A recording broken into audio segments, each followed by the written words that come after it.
കോഴിക്കോട് നിന്ന് മേഘാമാധവൻ ഇപ്പോൾ good morning കേരളത്തിനൊപ്പം ചേരുന്നുണ്ട്. മേഘ, ഈ കള്ളക്കടൽ പ്രതിഭാസവുമായി ബന്ധപ്പെട്ട് അല്ലെങ്കിൽ മറ്റ് കാലാവസ്ഥാ വ്യതിയാനവുമായി ബന്ധപ്പെട്ടിട്ട് കോഴിക്കോട് ജില്ലയിൽ എങ്ങനെയാണ് പൊതുവിൽ, വടക്കൻ കേരളത്തിൽ പൊതുവിൽ എങ്ങനെയാണ് സ്ഥിതിഗതികൾ? കാവ്യ, മറ്റിടങ്ങളിലെ പോലെ തന്നെ ഈ ഓറഞ്ച് അലർട്ട് നിലനിൽക്കുകയാണ്. വലിയ തരത്തിലുള്ള ജാഗ്രതാ നിർദ്ദേശം നിലവിൽ നൽകിയിട്ടുണ്ട്. പക്ഷേ കോഴിക്കോട് ജില്ലയിൽ കടലോരം നിലവിൽ ശാന്തമാണ് എന്ന് പറയേണ്ടി വരും.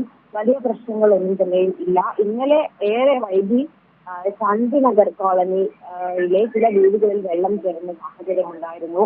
എന്നാൽ ആളുകളെ ഒന്നും തന്നെയും നിലവിൽ മാറ്റി പാർപ്പിച്ചിട്ടില്ല.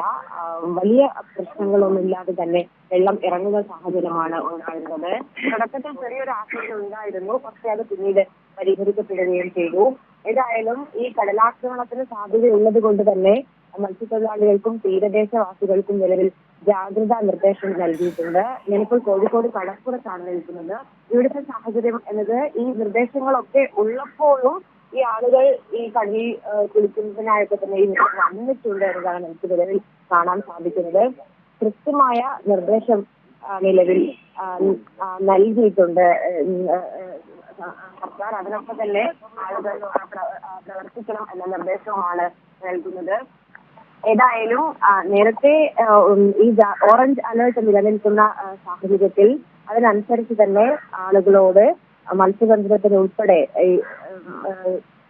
ഈ നിർദ്ദേശങ്ങൾ പാലിക്കണം എന്ന കാര്യങ്ങൾ ഓർമ്മിപ്പിക്കുകയാണ്.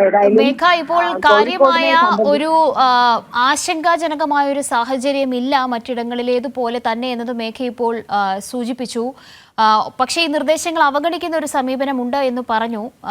ആ നിലയ്ക്കുള്ള പ്രതികരണം ഇപ്പോൾ ആരുടെ ഭാഗത്തു നിന്നാണ് ഉണ്ടാകുന്നത്? ഇപ്പോൾ ദൃശ്യങ്ങളിൽ മേഘ എത്തിയിട്ടുണ്ട് തത്സമയം.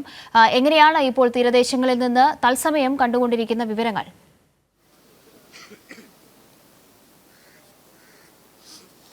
കാവ്യ, അതായത് കഴിഞ്ഞ കുറച്ച് ദിവസമായി വലിയ തരത്തിലുള്ള മുന്നറിയിപ്പ് ആളുകൾക്ക് നൽകിയിരുന്നു. എപ്പോൾ വേണമെങ്കിലും ശാന്തമായിരിക്കുന്ന കടൽ പ്രക്ഷുബ്ധമാവാനുള്ള സാധ്യതയുണ്ട് എന്നത് തന്നെയാണ് കഴിഞ്ഞ കുറേ ദിവസമായി നൽകിയിരിക്കുന്ന നിർദ്ദേശം. ഇന്ന് പ്രത്യേകിച്ച് ആ ജാഗ്രതാ നിർദ്ദേശം നിലനിൽക്കുന്ന സമയം കൂടിയാണ്. ഓറഞ്ച് അലേർട്ട് നിലനിൽക്കുന്നു. പക്ഷേ ഇപ്പോൾ നമുക്ക് ദൃശ്യങ്ങളിൽ കാണാൻ സാധിക്കും ഇത്തരത്തിലുള്ള നിർദ്ദേശങ്ങൾ. ഇപ്പോൾ ഞാൻ കണ്ട ദൃശ്യം എന്നത് ഒരു കുടുംബം ആ ബീച്ചിൽ നിന്ന് കളിക്കുന്ന ഒരു സാഹചര്യം ഉണ്ടായിരുന്നു. എന്നാൽ ഇപ്പോൾ ഈ ഒരു ജാഗ്രതാ മുന്നറിയിപ്പ് ഉള്ളത് കൊണ്ട് തന്നെ നിലവിൽ ആളുകളെയൊക്കെ തന്നെയും ഇവിടെ നിന്ന് മാറ്റുന്ന സാഹചര്യമുണ്ട്. കടൽ വലിയ തരത്തിൽ പ്രക്ഷുബ്ധമായൊരു സാഹചര്യം നിലവിൽ ഇല്ല. പക്ഷേ സാഹചര്യം എപ്പോഴാണ് കടലിൻ്റെ സ്വഭാവം മാറുക എന്ന് മനസ്സിലാവാത്തത് കൊണ്ട് തന്നെയാണ് ഈ ജാഗ്രതാ നിർദ്ദേശം നിലവിൽ നിലനിൽക്കുന്നത്. ഏതായാലും ബീച്ചുകളിൽ നിന്ന്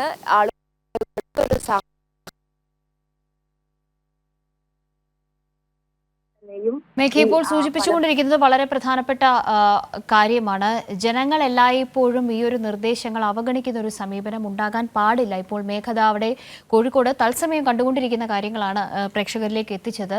ഒരു കുടുംബം അവരൊന്നടങ്കം കടലിലേക്ക് എത്തി കുളിക്കാനുള്ള ഒരു തയ്യാറെടുപ്പൊക്കെയാണ്. ഒരിക്കലും അത് പാടില്ല. ഏത് നിമിഷവും കടലിൻ്റെ ഈ ഒരു രീതി, ഇപ്പോൾ കാണുന്ന ആ ഒരു സ്വഭാവം മാറാനുള്ള സാധ്യത ഉള്ളതുകൊണ്ടാണ് ഓറഞ്ച് അലേർട്ട് അല്ലെങ്കിൽ അലേർട്ടുകൾ ഇങ്ങനെ മുന്നോട്ട് കൊണ്ടുപോകുന്നത്. അലേർട്ടുകൾ വളരെ കൃത്യമായ ജാഗ്രതാ നിർദ്ദേശമാണ് ജനങ്ങൾക്ക്. തീരദേശവാസികൾ പൂർണ്ണമായും സഹകരിക്കുന്ന ഒരു സമീപനം ഉണ്ട് എന്നതാണ് മനസ്സിലാക്കുന്നത്. എങ്കിൽ പോലും ഒരാൾ പോലും ഇതിനെ ഒന്നും അവഗണിച്ച് മുന്നോട്ട് പോകരുത് എന്ന വളരെ കൃത്യമായ നിർദ്ദേശം ഇപ്പോൾ അധികാരികളുടെ ഭാഗത്തു നിന്നുണ്ട്. അത് പൂർണ്ണമായും പാലിക്കുക, അതിനനുസരിച്ച് മുന്നോട്ട് പോവുക എന്നതാണ് ഈ കാലാവസ്ഥാ വ്യതിയാനവുമായി ബന്ധപ്പെട്ടും ഈ കടലുമായി ബന്ധപ്പെട്ട ഈ കള്ളക്കടൽ പ്രതിഭാസവും ഒക്കെയായി ബന്ധപ്പെട്ട് നമുക്ക് പറയാൻ കഴിയുന്ന കാര്യങ്ങൾ.